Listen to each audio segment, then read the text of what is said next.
I'm very well, dear. How are you? Thank you so much. I'm sorry we had to put you on hold. Oh, that's okay. I'm so sorry. How's That's all right. everything? How's everything going? Uh, Pretty well, all things considered. Should I try to use my speakerphone? Because I've got a wicked feedback. Okay, hold on. That's us. That's on our end. I'm sorry. You take care of it. Okay. Um, is that? Can you hear me? Is that a little better? Yes. Is that better? Yeah, no, it's still there. Let me do this number. All right.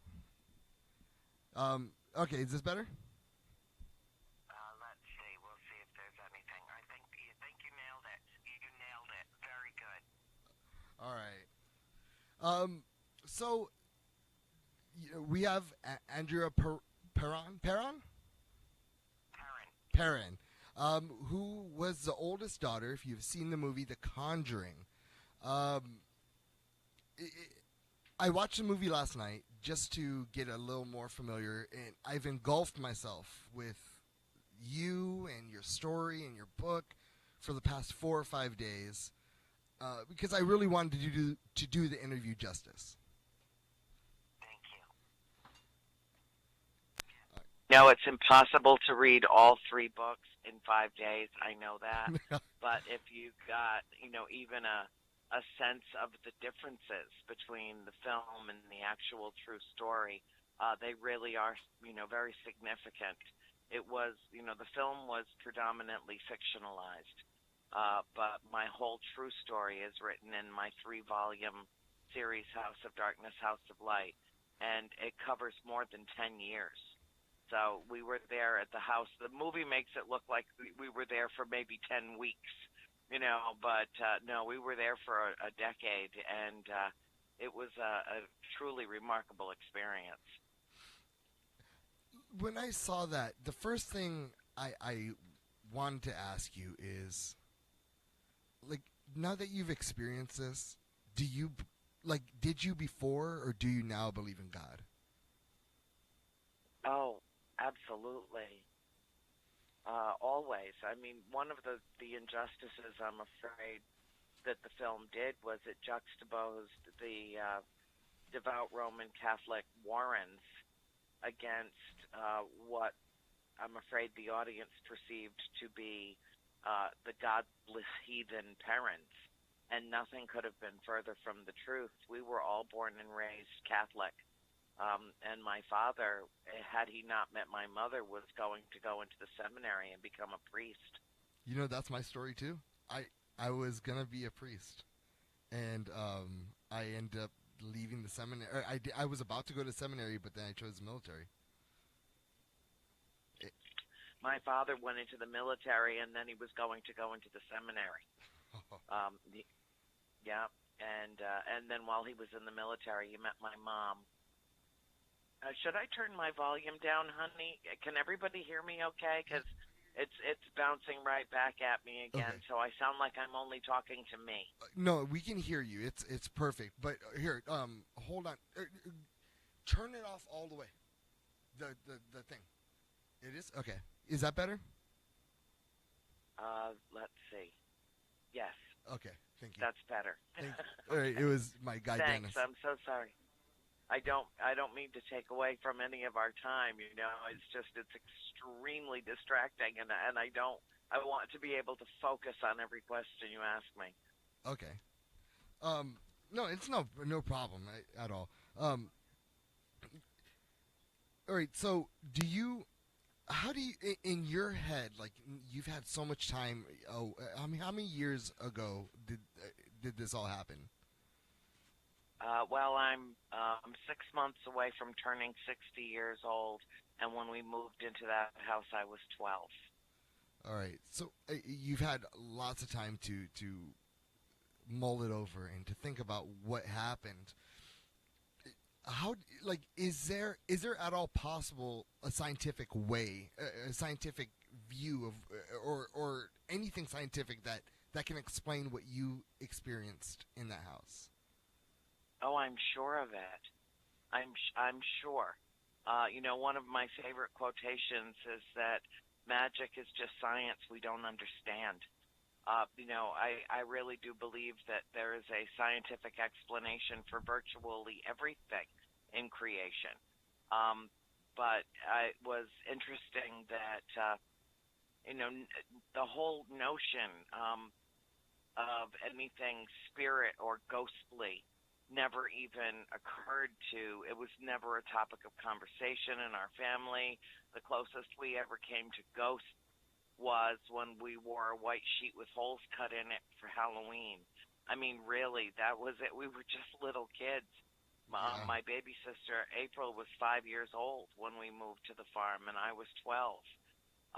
So it was a real awakening for all of us because the only draw to the house from my mother was her delight that she was buying one of the original colonial homes in America. This house was completed as it stands now 40 years before the signing of the Declaration of Independence. So it was completed in 1736, and 8 generations of one extended family lived in that house, and some died in that house prior to our arrival there. So it had quite an extensive history, and much of which has been lost to the annals of history. So, we don't know a lot of the details, but what we do know is that there was an energy and my mom always described the house as a farmhouse, a portal cleverly disguised as a farmhouse, because it was really amazing. I mean, we had at least a dozen regular spirits in the house, at least a dozen, from children to very, very old people that made their presence known on a regular basis. So we had quite an adjustment to make as a family, and the biggest difficulty with that is that my father just couldn't wrap his mind around it, and he couldn't believe it, and he made a terrible decision, and that was to doubt my mother's veracity when she was telling him what was happening in the house. And because he didn't believe her, we didn't feel safe to share anything with him either, because if he didn't believe her, he wasn't going to believe us. So in a sense, it created a sense of abandonment for us, the 5 children. And it took him a couple of years before he could, legitimately admit that he'd had experiences as well, that they had profoundly affected him. And he was still never comfortable about it or talking about it. And it took the man 4 decades to admit that the reason why was because he was afraid. He was afraid that he had moved his family into a house that he had absolutely no control over the environment at all. And I think it was a powerful life lesson for him, because the fact of the matter is none of us have any control over anything In ever. our life at all. Never. It's just an illusion. I heard in an interview you're talking about how your mother, she started doing a lot of research in this house, about this house. I wasn't sure. I was trying to just get some clarification with that. When she was doing research, is this before any of the ghosts started popping out, or before? Not the ghost, but before she started. Because you also said in an interview that she started dressing different and talking in different language. Not it's still American language, but she was talking in more of a retro time. Yes. What was the timeline for that? It was,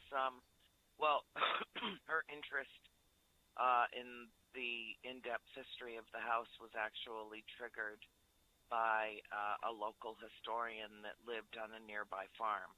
And he was very old. He was in his 90s when we met him. Oh, man. And he was actually alive when Bathsheba Sherman died, who, they tried to make the villain or the villainess of The Conjuring. But she was actually not the spirit that was taunting my mother.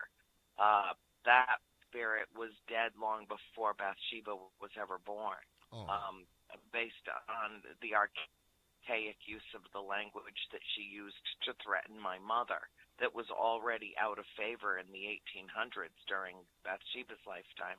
But no, it was, I think it was because of the activity in the house that prompted my mother to want to do more research on the house. And it was because she had met Mr. McEachern, who told her some of the history of the house and is the one who told her about Bathsheba Sherman in the first place. Bathsheba Sherman never actually lived at the old Arnold estate that was our house. She married Judson Sherman, and she lived at the Sherman farm, which was about a mile away from our house as the crow flies. If you cut through the woods, it was about straight a mile. And so I think it was that when my mother realized that the house was haunted, once she wrapped her Virgo pragmatic mind around the notion that this was actually happening, it occurred to her that they weren't just passing through, that there was some attachment with these spirits and this particular house. And that, I think, is what prompted her interest in doing historical research on the house, because she wanted to be able to identify people that may have died in the house and to validate some of Mr. McEachern's stories. And so that's when she began to do her work. It was not long after that we started noticing changes in her language usage, the verbiage that she was using. She would refer to the people in the village as yeomen. That's a term that you just don't hear in English in these days. The women folk. And we figured, okay, she's just immersed in history books, and she's just picking up the language that she's reading. But then she became friends with Fran Cedarback, and Fran had a haunted house that was, just about as haunted as ours was, actually, down in Chepachet, Rhode Island, and they became fast friends. And they started going around the antique shops and the vintage clothing stores, and, both of them would dress in clothing from, centuries before. And part of it, I think they just did for fun, but there was an effect that was cumulative and gradual that was happening with my mom, and that was that she was being repeatedly attacked by a spirit in that house that absolutely did not want her there, and told her so, and told her to get out. You also said that the ghost that lusted after your father, and I was curious about that. Like in what ways did that happen? And also, was the ghost also very nurturing to you kids, but you guys weren't, or was it very hostile to you guys? No, actually, the spirit that was hostile toward my mother visited my sister Cindy, and also visited my sister Christine. And both of them felt like she was not being in any way hostile toward them, that she was being rather nurturing and wanting to be close to them. And the apparition that came to my sister Cindy said to her, "Come to me, little girl, come with me." Well, Cindy was only 8 years old and terrified out of her mind, and came, running downstairs because the apparition appeared to her in her bedroom upstairs. And she came flying down the stairs into my mother's arms and absolutely hysterical, saying, you're my mommy. I don't want to go with her. I want to stay with you. I mean, can you imagine how my mother felt holding her little child who was hysterically crying, scared out of her mind? But, in later years, he said, I don't think she was trying to hurt me. I think she was just trying to be close to me. And we think it was probably, although we don't know for certain, probably the same spirit that was so affectionate toward my father. And it was really strange because, the house was extremely old and the infrastructure of the house was so archaic. And yet my father traveled a lot. He had his own business, and so he had customers from Quebec to Florida to Ohio, and he was on the road a lot. And nothing in the house would break down when he was gone. Nothing ever broke down in the house while he was gone. But when he would come home from a trip, suddenly the water pump wouldn't work anymore, or suddenly it was like something in the cellar would go wrong. So it and was he'd like have the to go ghost downstairs to fix it. is taking time away from your mom to spend fixing. I mean, could we? I don't know. I mean, it we can sure assume. did seem that way. Oh man, I would have freaked the freak out. I would know. have fixed Well, nothing if I was your dad. I know the water pump had like this huge. It was, in a vacuum cleaner, you've got the band, the rubber band that keeps everything moving in the rotator. I'm sorry, Yes. I don't have the technical terms for it. The belt? But on the water pump, the belt, thank you. The water pump had a huge belt on it, quite large. It probably had a circumference of about 18 inches. And one time the water stopped working in the house, and he went down into the cellar, and the water pump was probably 20 feet away from the pump. I mean, the thing that kept it running, it was just like a large piece of rubber, and it kept the wheel moving. It was a really old system. And it hadn't flown off. It didn't break. It didn't rip. It was just off the water pump, and it was halfway down the cellar. I mean, there was just no explaining that. But my father told me years later, he's like, I know she did that on purpose. I know she had something to do with it. I want to fast forward to the exorcism. Of which there was none. There was no exorcism in our house. That was total fiction. It was created, literally conjured in the minds of two screenwriters. So, you're not on. In reality, I believe it was they were doing like a Ouija board session that went back after. Was it a Ouija? No, there was no. It was a seance. It was a seance. The Warrens came to the house. We didn't even meet them. We didn't even know who they were when they showed up at the house. But my mother was very cordial and gracious, and she allowed them in. And, excuse me, it was Mrs. Warren who came up with the name Bathsheba out of thin air, and then promptly blamed all activity in the house on her, which was not fair because she didn't even live in the house, and she wasn't in Arnold. However, because she plucked that name out of thin air, and that was a name that my mother, through Mr. McEachern and through her history of the town, had heard about, my mother validated that with her. It doesn't mean that Bathsheba wasn't attached to the house. I believe that she certainly was. And it wasn't that she had anything against my mother. I don't think she had anything in particular against my mother. She wasn't the nicest person in life, and I think she got a raw deal after death because, some people don't survive their reputations in life, and they carry them with them across the, to the grave, literally to the grave. But she was not the one that was coming after my mom, and it's really a shame that it got tagged that way. My mother was I think my mother was being influenced and being um, taunted by a spirit that was actually doing some physical harm to her.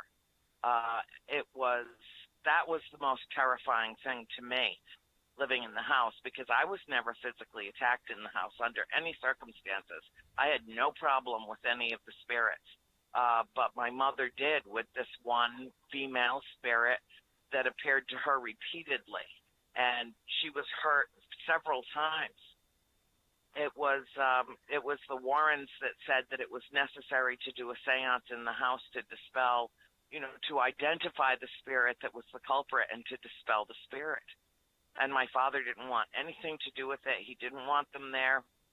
He didn't, the movie represents my father as all warm and fuzzy and embracing and welcoming, and nothing could have been further from the truth. He was not even remotely interested in knowing them. He didn't believe what they were doing. He didn't think that it was safe, and he didn't want my mother exposed to them, whereas my mother felt like she finally had somebody that she could talk to about this. So they showed up at the house one night in August of 1974 with a priest and a medium and a cinematographer or two and an audio specialist, and they proceeded to try to convince my father to allow a seance in the house, which was completely irresponsible because 4 of the 5 of us children were home that night. So everybody in the house witnessed what happened to my mother that night, and she almost paid with her life because of a medium who committed nothing short of spiritual malpractice by conjuring the spirits and throwing open wide the doors to the netherworld. And something came through that attacked my mother and lifted her in the chair she was in, and literally in a split second, in a fraction of a second, tossed her from the middle of our dining room into the middle of our parlor, and every single person in that house heard her skull hit that floor, and we all thought we had just seen her die. It was way worse than anything in The Conjuring. From start to finish, when your mom starts sort of acting different to when she, I don't know if the spirit leaves her alone but when did you start to see your mom sort of not be your mom, but then come back? What was the time frame that she was gone? Well, it started about 6 months after we moved in, maybe a little later. No, longer than that. I would say probably toward the end of the first year that we noticed that she was a little different. She was becoming kind of obsessed with studying the house and learning about the house. And then after she met Fran, it kind of became exacerbated because then she had a friend that she could talk to about this stuff and do the research with and go antique shopping and, all kinds of stuff that they had in common. And that seemed to exacerbate it even more for both of them, not just my mother. But it was, as I said earlier, it was a very, very gradual process that occurred. It was really more so in her personality seemed to change a bit. Her voice even seemed to change a bit. It seemed to become higher pitched, and she was more remote as a mother than she had always been before. It was difficult for us to watch because we didn't understand. We were just kids, and we didn't understand what was happening to Mom and why she seemed so serious and so somber and troubled. And we didn't know that what was happening. She wasn't telling us what was happening to her. And it took us months and months before we started telling her what was happening to us. So, because we didn't know what to think. It was so different than how we had all lived before that I guess we had to make sense of it ourselves before we could start sharing it with my mom. And we didn't feel any sense of being able to share it with my father. It took a very long time before it was something that we could discuss in front of him. Who's been the most affected out of all your siblings long term? Christine, and I didn't even know it until I started writing the books. But I lived with Chris and my mom where I am right now. I'm in Villa Rica, Georgia. But 3 years ago, I moved to Central Florida. But I'm here I'm going to spend about 6 weeks with my mom because it's before I'm, out on the road again and doing a lot of public appearances, and I want to be able to spend time with her. And I came up because we just marked the 1-year anniversary of the death of my baby sister, April. She died on March 8th of 2016 from a prescription drug overdose that she took. She was supposed to have surgery. She had surgery scheduled the following morning, and all she did was take the drugs that her doctor gave her, and they stopped her heart. And she was only 51 years old. She was 3 weeks shy of her 52nd birthday. So knowing that this would be a very difficult 1-year anniversary to mark, I mean, her death was so sudden and so tragic that it almost claimed my mother, the shock of it. So we've stayed very close as a family. I've kept a very close eye on Mom, and I came back up to spend the anniversary of her death and her funeral, and then the anniversary that would have been her birthday, and Easter, which was her favorite holiday. So I'm here for the duration until my mom feels like it's okay to part with me again when I hit the road. But I wrote the books here and lived with Mom and Christine for the 7 years that it took me to write all 3 books. And it was during the writing of the books that I ascertained the fact that Christine was the one that was most traumatized. Even though our bedrooms were side by side and we lived in the same house for all those years, she would not, as I was writing the book, she would not divulge some of her most personal experiences from the farm. She just didn't want to talk about it. And there were things that happened there that we could not talk about in front of her. She would dissolve to tears, especially the murder of our rabbits. They were her rabbits. And something very, very sinister happened to them on the property. But we do believe that it was human sinister, not supernatural. You guys suspect somebody came up there and just tried to mess with them, or mess with you, yes. The family? Yes. Mm-hmm. Do you think it's because they didn't like the attention that was being brought to the town? Or do you think it's more a sinister? Long and convoluted story. I think it's even more sinister than that. But I can't really, it would literally take the rest of the time that we have on the air tonight to tell you that story. So what I would suggest is that anybody that's interested, read the books. It's in volume 2. And it culminates around the Warrens coming to the house. They only came to the house 5 or 6 times.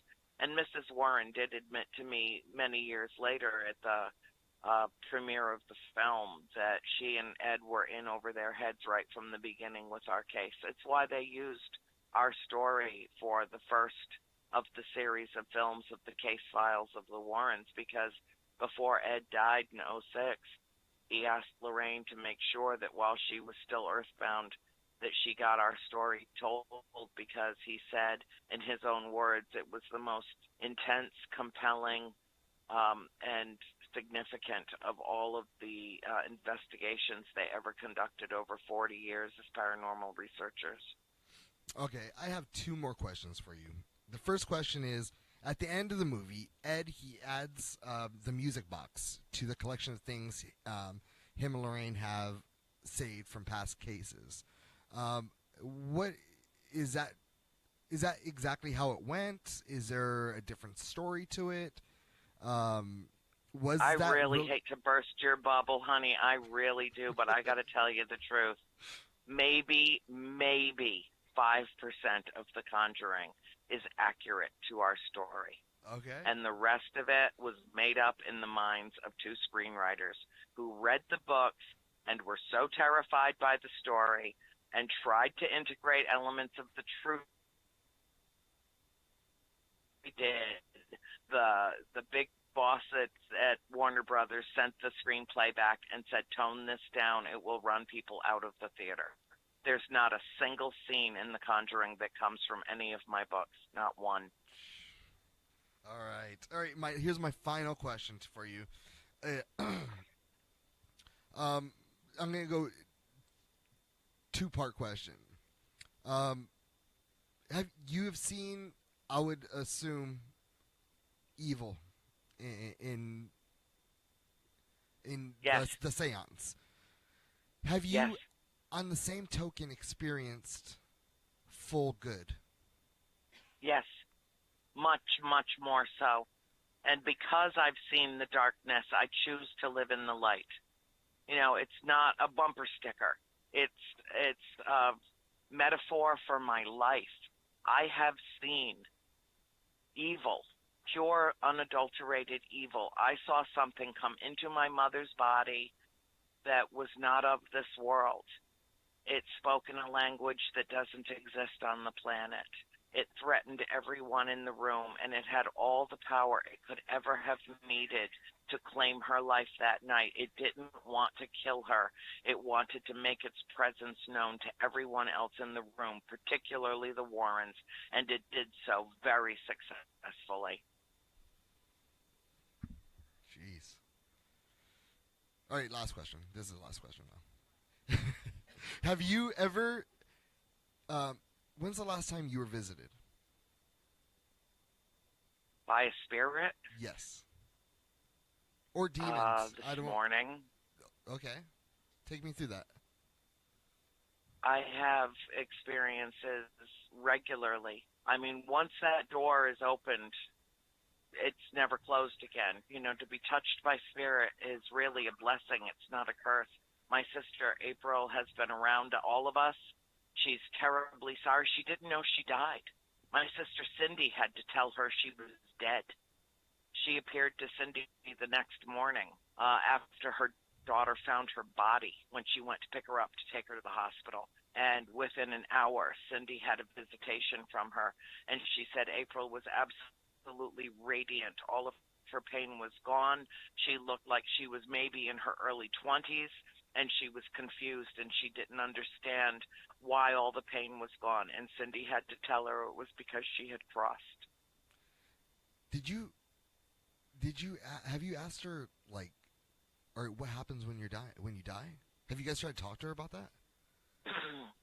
Well, I've talked to her. I have a good friend named Tim Woolworth, who you should have on your show, by the way. He's just a master with spirit box. And I did an event with him last October in Ypsilanti, Michigan, and he brought all of his spirit boxes to this great old tavern where he works. And it's known to be haunted, and we figured we'd pick up lots and lots of activity. And instead, 25 people sat in a room listening to April go on and on and on. She totally monopolized the conversation that night. And I asked her point blank in front of everyone that was present if it was indeed an accident. And she said yes. You know, because she was in terrible, terrible pain. She had degenerative spinal disease, and she was in agony. And even though we knew in our hearts that she wouldn't take her own life, my sister Christine was very upset with her because she thought April might have been reckless with the drugs. Right. Because they were very potent drugs, fentanyl and oxycodone. And that combination stopped her heart. It kills on average 9 people a day in this country. That combination of drugs. And I asked her point blank.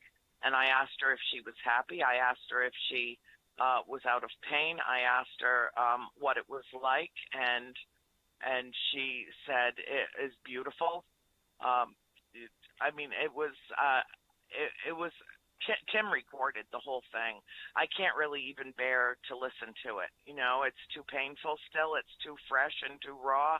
But I think over the years, it will bring me some comfort. But yes, I feel like I can talk to her anytime, and I do talk to her all the time. Everybody in the family does. And I'm so grateful that we had the experiences that we had when we were kids that opened us up to this in such a way that we can communicate with her. Each one of us can. And I don't know if we hadn't had the experiences that we did as children, if we would have that ability now, something that I perceive to be a gift. Even my mother, who went through hell in that house, said that it was the most enlightening decade of her life, that it taught her everything she needed to know about life and death and the afterlife. And I have lived a fearless life knowing that there is something beyond our mortal existence, that death is not the end. It's just the beginning of a whole new life. That's why I do what I do. I think that notion brings comfort to people. And I think it's important for people to know that when they lose someone, they don't really lose them. They lose the physical vessel that perishes for whatever reason, but that loved one stays with them and around them for all time until we rejoin each other in whatever realm that happens to be. And I still can't tell you what that is. I don't know as I approach 60 any more than I did when I was 12. I know that there is something and that it's real and it's not an optical illusion and it's not a figment of imagination. It's not mass hysteria. Our family each individually had our experiences, and then we had experiences en masse, all of us, all 7 of us at the same time. It was a very unique and unusual way to grow up, for sure. But it was also an important and life-changing, fundamentally altering experience for each one of us. And that's why I didn't even write my first word about our story until 30 years after we left the farm. It took that amount of time, not only for our family to process the information that had been imparted to us, but to feel comfortable enough sharing it with the world, and likewise having to wait patiently for the world to be able to accept our story, to spiritually mature to the extent that we would not be shunned in society by sharing it. So things have changed a lot. Believe me when I tell you, in the early 70s, this was a very taboo subject. This was not something anybody wanted discussed in polite society. And all of us suffered from being too open and too forthcoming about the experiences that we were having in our own home and telling other kids in school, who then went home and told their parents, who then called the principal of the school and had us threatened. We learned very quickly to keep our mouths shut. Andrea, I want to say thank you so much. I mean, this has been we've had a lot of people on our show, but this is the first time, I feel like I got what I was looking for. This whole time, on these, I just, for some reason in my heart, I want to know that it's not over when it's my human vessel's over. And for some reason, I got reassurance with this, and it's the first time I've ever had that. So I want to say thank you so much. Your story's remarkable and beautiful. Anybody that if you're listening at home, please go to House of Darkness, houseoflight.com. You can order her book. Her book, which Volume 1 of the trilogy, was released in 2011 and has a 5-star Amazon rating, reader rating. So, I mean, obviously, this is an awesome story. It's well reviewed. If you're a reader, I highly suggest you go out and get these books. Andrea, thank you so much. Oh, it was my pleasure to join you. I stayed up late. It's almost midnight on the East Coast, but you know what? When Stefan called me and wanted to know if I'd come on the show, I said absolutely, because the last time I did the show, it was such a positive experience, and I was so warmly welcomed, and I feel the exact same way tonight. And I'm so, so happy that anything that I shared with you tonight brought you any kind of peace or comfort, because we deserve to live in peace. We deserve to live knowing that life is an infinite variety of energy and circles, and the universe is not just three-dimensional and five-sensory realm. It is an amazing multiverse, and there's a lot more going on than meets the eye. So take some comfort in that, sweetheart, because really life is a miracle, but it's certainly not the end. Thank you so much. I want to say I love you for some reason. Someone that's given me, this weight off my shoulders, I do love, and thank you. Andrea, this is I love you too, sweetheart. Thank you for coming on the show and spending some time with us. I really appreciate it, and I'm very thankful you decided to stay up and drink coffee so you can get on the show with us tonight. And I always, if you ever have anything you need from us or from me, you just let me know. I'll always be there for you. I'm pretty sure I'm still part Thank you, honey. I'm still part of the Buttercup Brigade, so let me know if you need anything. And I definitely love you very much. Thank you so much. Okay, take care. Thank you so much. Thank you. You too. Bye-bye. Okay. All right, is it me or is Stefan? Everyone else is. Chris doesn't really believe in ghosts. My dad wasn't paying attention. Missy, you seem like you're into it. Doesn't it feel like, all right, yeah, there is something after this shit? Well, by hearing her story? She talks about it, it's definitely, because she went through this for 10 years, and this is the second biggest extreme haunting story in American history. What is the first one? Amityville? Amityville Horror. Same investigators. Oh, serious? Yeah, they had to call them. Are they still around? Only the wife, huh? Lorraine. Yeah, I know Lorraine. She's still around, and Ed passed away about 5 years ago. Okay. All right. We got it. We got some things on the table. We got some Woken talk. We got Rising Elijah. Yep. Raising Elijah. All right. They're all coming back for you right after this on the Red Light District show.